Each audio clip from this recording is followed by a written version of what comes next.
After this, Jesus went away to the other side of the Sea of Galilee, which is the Sea of Tiberias.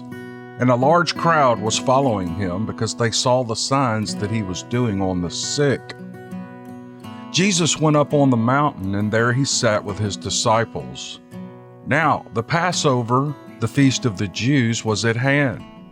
Lifting up his eyes then and seeing that a large crowd was coming towards him, Jesus said to Philip, "Where are we to buy bread so that these people may eat?"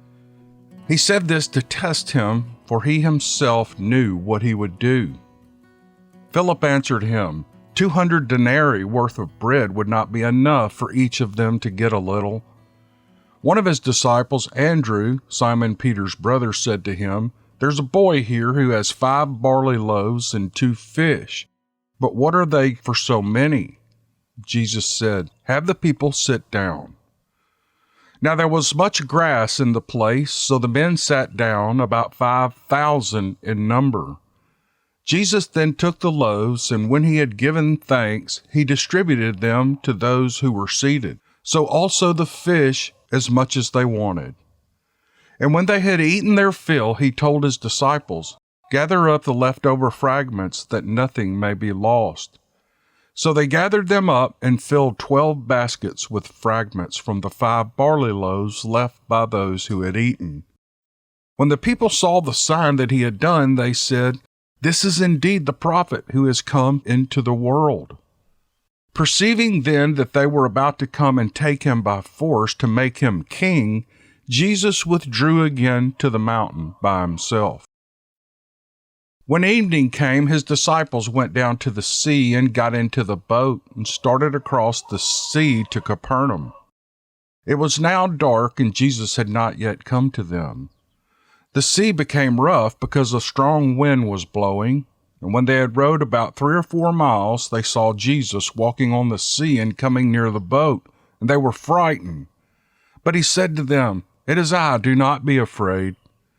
And then they were glad to take him in the boat, and immediately the boat was at the land to which they were going. On the next day, the crowd that remained on the other side of the sea saw that there had only been one boat there, and that Jesus had not entered the boat with his disciples, but that his disciples had gone away alone. Other boats from Tiberias came near the place where they had eaten the bread after the Lord had given thanks.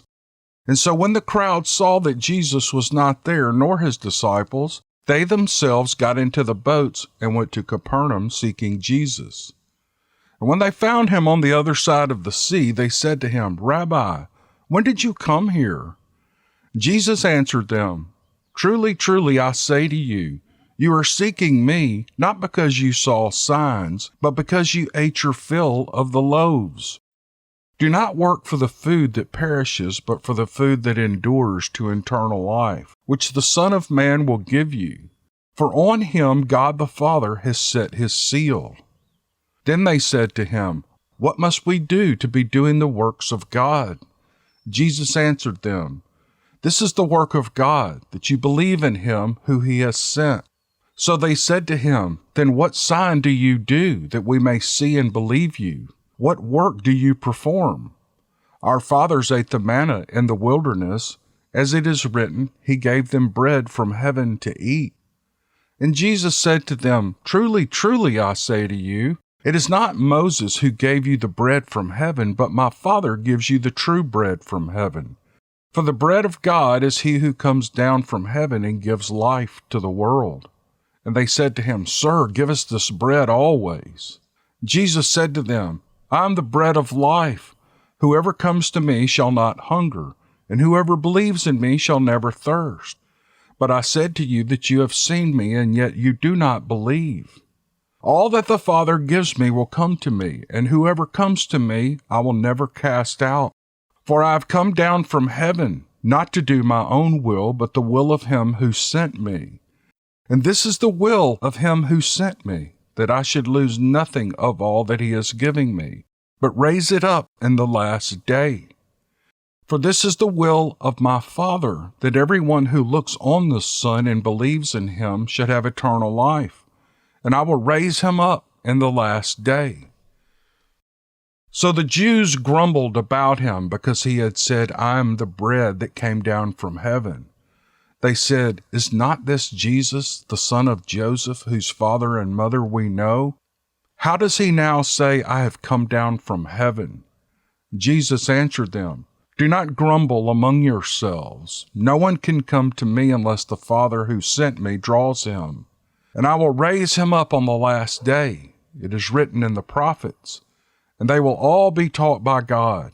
Everyone who has heard and learned from the Father comes to me. Not that anyone has seen the Father except he who is from God. He has seen the Father. Truly, truly, I say to you, whoever believes has eternal life. I am the bread of life. Your fathers ate the manna in the wilderness, and they died.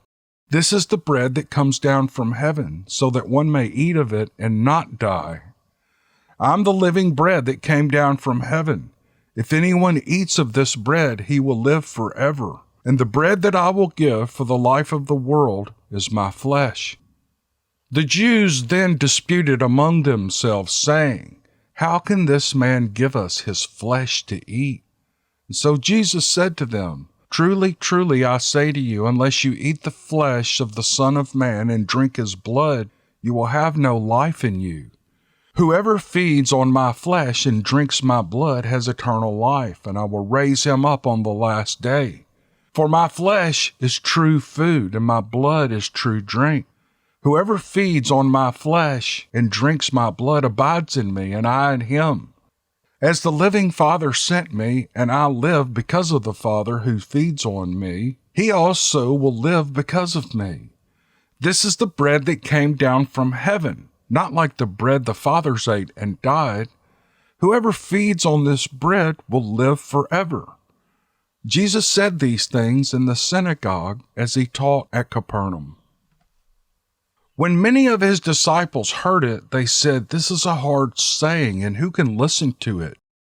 But Jesus, knowing in himself that his disciples were grumbling about this, said to them, Do you take offense at this?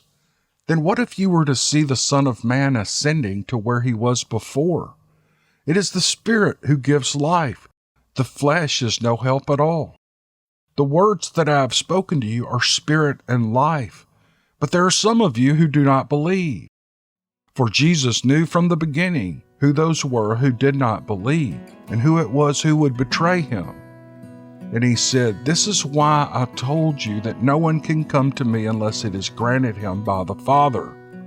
After this, many of his disciples turned back and no longer walked with him. So Jesus said to the 12, Do you want to go away as well? Simon Peter answered him, Lord, to whom shall we go? You have the words of eternal life, and we have believed and have come to know that you are the Holy One of God. Jesus answered them, Did I not choose you, the 12, and yet one of you is a devil? He spoke of Judas, the son of Simon Iscariot, for he, one of the 12, was going to betray him.